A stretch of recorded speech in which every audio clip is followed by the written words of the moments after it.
오늘은 여름철 바다에서 많이들 즐기시는 바나나 보트 사고와 관련한 보상 문제에 대해 이야기 나눠볼 텐데요.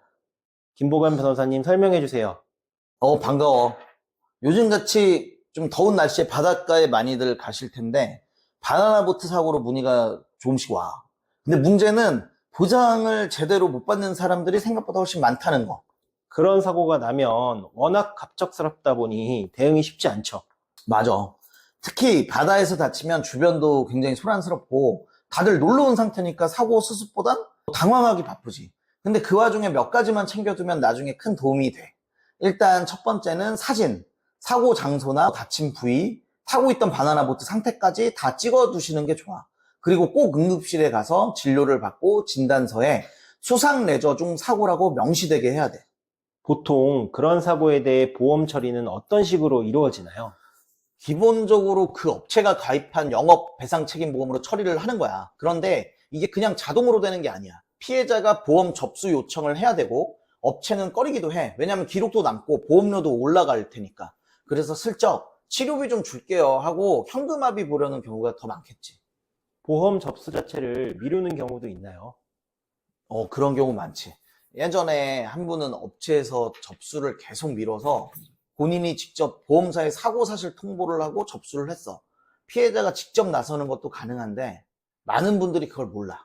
가해자 없이도 접수 가능하다는 기본적인 권리를 모르니까. 그럼 피해자가 챙겨야 할 것들이 뭐가 있을까요?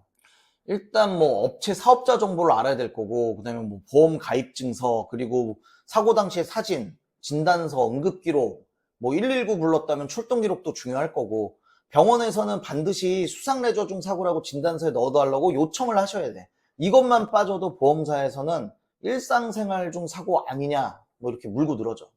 보상 항목에는 뭐가 포함될까요? 뭐 기본은 당연히 뭐 치료비, 그다음에 위자료, 휴업손해, 향후 치료비, 후유장애 이렇게 들어갈 텐데, 예를 들어서 손목골절이면 단순 수술비만 생각하면 안 돼. 통원치료나 뭐 재활, 물리치료 비용까지 다 포함되거든. 또 회복이 완벽하지 않으면 나중에 손목 기능 제한으로 후유장애 인정도 받을 수 있지.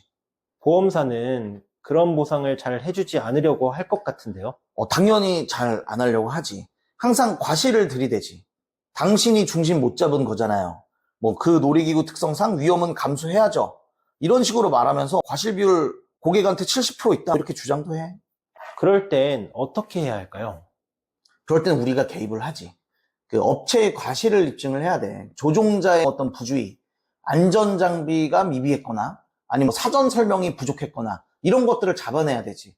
예전에 바나나 보트에서 날아가서 흉추가 골절된 사건이 있었어. 꽤 많이 다치셨는데 우리가 조종자의 급회전 영상을 확보를 해서 과실률을 상당히 한 20% 정도로 낮췄던 기억이 있어. 그래서 보상금도 그때 한 4천 넘게 나왔지. 후유장애는 인정받기 어렵다는 말도 있던데요. 단순 통증은 당연히 안 돼. 근육 파열이나 인대 손상, 뭐 관절 운동 제한 같은 객관적 근거가 있어야 되는데 CT나 MRI나 뭐 전문의 소견서가 필수고, 장기 치료 이력, 물리 치료 내역도 좋아. 진짜 철저히 챙겨야 돼.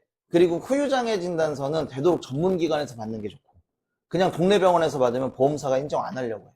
어떤 분이 바나나 보트를 타다가 떨어졌는데 파도에 휩쓸린 거야. 그래서 물속에서 허우적대다가 오른쪽 발목이 바위인가 뭐 암초인가에 부딪혀가지고 인대가 파열됐어. 그때 119도 출동을 했어. 근데 보험사는 놀이기구의 본질적 위험이라고 하면서 보상을 안 해주려고 그랬어.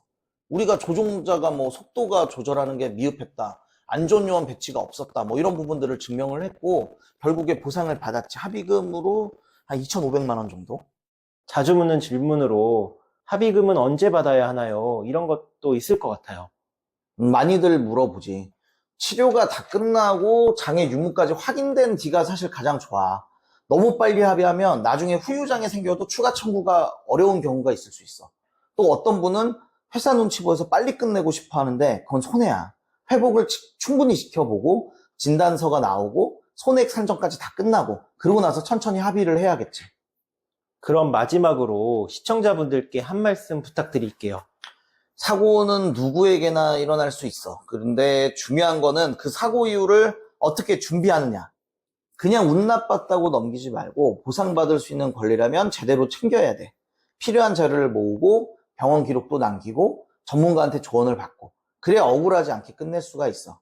뭐든 궁금한 건 연락을 주시면 도와드리겠습니다.